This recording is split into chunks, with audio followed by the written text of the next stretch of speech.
खेरसों में यूक्रेनी drone attack की तस्वीर आपके सामने होगी, जहां रूसी बोट को कैसे निशाना बनाया गया। ये देखिए तस्वीर, लगातार आ रही इस वॉर फ्रंट से तस्वीरें साफ, कैसे खेरसों में अभी भी ड्रोन अटैक्स को अंजाम दिया जा रहा है। और ये यूक्रेनी ड्रोन अटैक की वो तस्वीर जिसमें रूसी बोट को टारगेट किया गया है। यूक्रेनी मिग-29 फाइटर जेट ने तबाही बरपाई। आपको बता दें, रूसी सैन्य ठिकाने पर मिसाइल बरसाई गई हैं। GBU-62 गाइडेड मिसाइल दागी गई। यूक्रेन को अमेरिका से GBU-62 मिसाइल मिली है और कैसे इसे फिलहाल ऑपरेशन में अंजाम दिया गया। रूसी सैन्य ठिकानों पर मिसाइल अटैक और यूक्रेनी मिग-29 फाइटर जेट ने तबाही मचाई। सीरिया की इदलीब में भीषण धमाका, एक और तस्वीर, धमाके से कई इमारतों को कैसे नुकसान पहुंचा। ब्लास्ट के बाद ऊंची उठी आग की चिंगारी की ये तस्वीरें सीरिया से सामने आई हैं। सीरिया से आई कुछ और तस्वीरें आपके सामने रखें उससे पहले इदलीब में हुए भीषण धमाके की ये तस्वीर देखिए। कई इमारतों को इस धमाके में नुकसान पहुंचा है। देर रात की उस वक्त की तस्वीर जब धमाकों की आवाज इस इलाके में उठी और आग की लपटें नजर आई। और सीरियल ब्लास्ट से दहले सीरिया के कई शहर। एक और बड़ी खबर है और ये सेंट्रल दमिश्क में जोरदार धमाका, जहां कई इमारतों में धमाके से हुई तबाही की एक और तस्वीर सामने आई। सेंट्रल दमिश्क जहां पर जोरदार धमाके हुए, सीरियल ब्लास्ट से दहले सीरिया के कई शहर। यही एक और बड़ी खबर है, जहां इमारतों में लगी आग और उसके बाद काले धुएं का ये गुबार।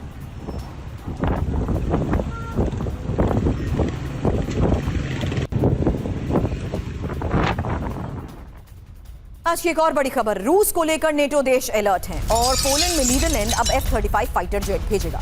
पोलैंड बॉर्डर पर F-35 की तैनाती होगी। नेटो देशों के हथियारों की सुरक्षा के लिए ये तैनाती कितनी जरूरी है, इंफॉर्मेशन वॉल पर अगली डिटेल आपके सामने, क्योंकि रेजो और यासेनेका एयरबेस की सुरक्षा के लिए फिलहाल ये तैनाती की जा रही है। हालांकि ये लोकेशन कितनी स्ट्रैटेजिकली इंपॉर्टेंट है, यही डिटेल अब आपके सामने, जहां पोलैंड में F-35 की तैनाती को लेकर यह खबर सामने आई है। क्या ये रूस के खिलाफ मोर्चेबंदी है? ये लोकेशन और डिटेल आपके सामने, जहां पोलैंड, यहां देखिए किस तरीके से बाल्टिक देश और यहां पे कैलिनिंग्राड के नीचे आपको पोलैंड नजर आएगा। बेलारूस, जहां पर रूस की अपने ही स्ट्रैटेजिकल इंपॉर्टेंस को देखते हुए बड़े स्तर पर तैयारी है। यही वजह है कि अब पोलैंड में नीदरलैंड F-35 फाइटर जेट तैनात कर रहा है और नेटो देशों और यूक्रेन की सुरक्षा के लिए यह तैनाती इंपॉर्टेंट है। पोलैंड के रेजो और यासेनेका एयरबेस की सुरक्षा के लिए यह तैनाती, रेजो यासेनेका एयरबेस नेटो और यूक्रेन के लिए बहुत ज्यादा अहम है और साथ ही रेजो एयरबेस से ही यूक्रेन में हथियार नेटो देश भेजते हैं। हालांकि नेटो को यह आशंका है कि रूस रेजो एयरबेस को टारगेट कर सकता है, हमला कर सकता है।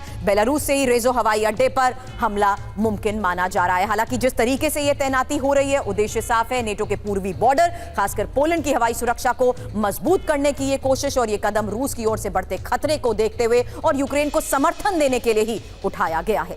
अगली बड़ी खबर है, रूस के निशाने पर यूक्रेन के सैन्य अड्डे, जहां यूक्रेन के क्रेमेनिच्क में ही सैन्य भर्ती सेंटर पर हमले को अंजाम दिया गया और बमबारी में यूक्रेनी सैन्य भर्ती सेंटर कैसे तबाह हुआ, उसकी तस्वीर अब आपके सामने। तो लगातार एक और ऐसी इंपॉर्टेंट लोकेशन जहां पर अब यूक्रेनी सैन्य भर्ती सेंटर को बमबारी के जरिए उड़ा दिया गया। यह देखिए तस्वीर, रूस के निशाने पर यूक्रेन के सैन्य अड्डे।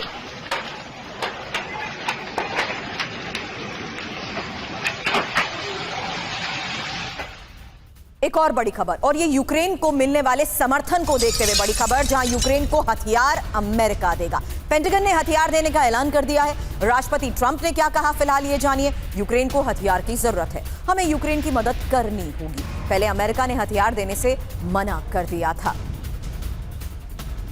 तो साफ है कि अमेरिका अभी भी यूक्रेन को और हथियार देगा। ऐसे में यूक्रेन को अमेरिकी हथियार, क्या रूस पर होगा विध्वंसक हमला? बड़ा सवाल, क्योंकि फिलहाल पेंटागन ने क्या कहा ये जानिए। यूक्रेन को हथियार देना जारी रखेंगे। यूक्रेन में सैन्य मदद अमेरिका बढ़ाएगा। पैट्रियट मिसाइलें अमेरिका दे सकता है, यूक्रेन को अपनी रक्षा का अधिकार है। हालांकि मदद पर फिलहाल ट्रंप ने क्या कहा, यूक्रेन पर विनाशक हमले रूस कर रहा है। यूक्रेन में बेकसूर लोग मारे जा रहे हैं और यूक्रेन की रक्षा के लिए हथियार देना जरूरी भी है। यूक्रेन को खुद की रक्षा करने में सक्षम करेंगे, हमें यूक्रेन की मदद करनी ही होगी। ऐसे में बड़ी बात यह कि कुछ दिन पहले ही ट्रंप ने यूक्रेन की मदद को रोक दिया था, लेकिन अब दोबारा मदद देने की बात कह रहे हैं।